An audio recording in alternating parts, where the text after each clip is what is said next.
Hello everyone, ఎలా ఉన్నారు అందరూ? This is Alekhya. Welcome to Godavari recipes.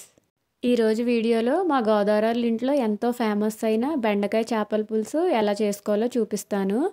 రేపు సండే కదా, లేట్ చేయకుండా మీరు కూడా వండుకుని టేస్ట్ మీకు ఎలా అనిపించిందో నాకు కింద కామెంట్ చేయండి. అదే చేత్తో వీడియోకి ఒక లైక్ కొట్టేస్తే లేట్ చేయకుండా వీడియోలోకి వెళ్ళిపోదాం. ఇప్పుడు ఒక మిక్సీ జార్ తీసుకుని పెద్ద టేబుల్ స్పూన్ ధనియాలు, ఒక చిన్న టీ స్పూన్ జీలకర్ర, 4 లవంగాలు, 2 ఇలాచి, చిన్న చెక్క ముక్క వేసుకుని మెత్తగా పౌడర్లో గ్రైండ్ చేసుకోవాలి. గ్రైండ్ చేసుకున్న పౌడర్లో వెల్లుల్లి రెబ్బలు, కొంచెం అల్లం, మీడియం సైజ్ 2 ఉల్లిపాయల్ని ముక్కలుగా కట్ చేసుకుని వేసుకోవాలి. వేసుకున్న వీటన్నింటినీ కూడా మెత్తగా పేస్ట్లా గ్రైండ్ చేసుకోవాలి.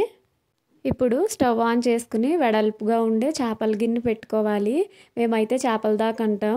గిన్నె పెట్టుకున్న తర్వాత అందులో ఆయిల్ వేసుకుని 4-5 పచ్చిమిరపకాయలు, మనం గ్రైండ్ చేసుకున్న ఆనియన్ పేస్ట్, రుచికి సరిపడా ఉప్పు, పసుపు వేసుకుని ఆనియన్ పేస్ట్ బాగా ఎర్రగా అయ్యే వరకు వేయించుకోవాలి. చేపల కూరకి ఆయిల్ ఎక్కువే పడుతుందని అందరికీ తెలుసు కదండి. ఆయిల్ అయితే ఎక్కువే వేసుకోండి. ఈ ఆనియన్ పేస్ట్ అంతా బాగా వేగిపోయిన తర్వాత కూరకు సరిపడా కారం అంతా ఇప్పుడే వేసేసుకోవాలి.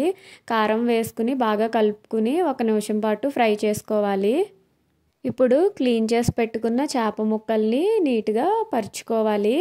నేనైతే ఇక్కడ ఈ చేప ముక్కల్లో కొంచెం కారం, పసుపు, ఉప్పు వేసుకుని కలుపుకుని పెట్టుకున్నాను. ఇలా పెట్టుకున్నా పెట్టుకోకపోయినా ఏం పర్వాలేదండి. ఇలా వేసుకున్న ఈ ముక్కల్ని మూత పెట్టుకుని 1 నిమిషం పాటు ఫ్రై అవ్వనివ్వాలి.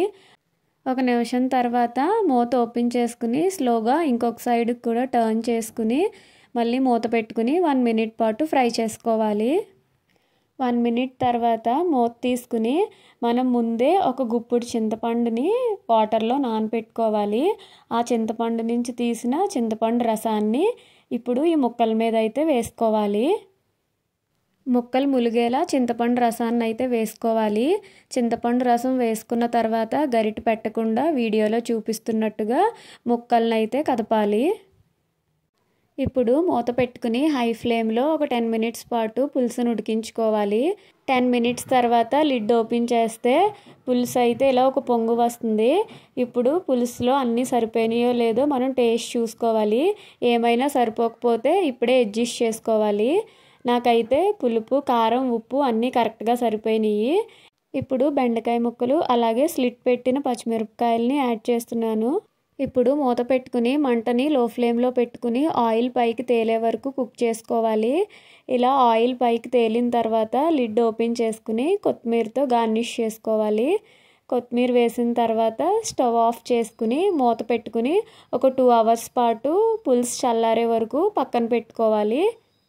పులుసు చల్లారిన తర్వాత వేడి అన్నంలో చేపల పులుసు, బెండకాయ ముక్క, మనం స్లిట్ పెట్టుకున్న పచ్చిమిరపకాయలు వేసుకుని తింటే ఉంటుంది మరి టేస్ట్. ఇంకా క్లియర్గా మెజర్మెంట్స్ అన్నీ డిస్క్రిప్షన్ బాక్స్లో ఇస్తాను, చెక్ చేయండి. నాలాగా చేప తలకాయ అంటే ఎంతమందికి ఇష్టమో కింద కామెంట్ చేయండి.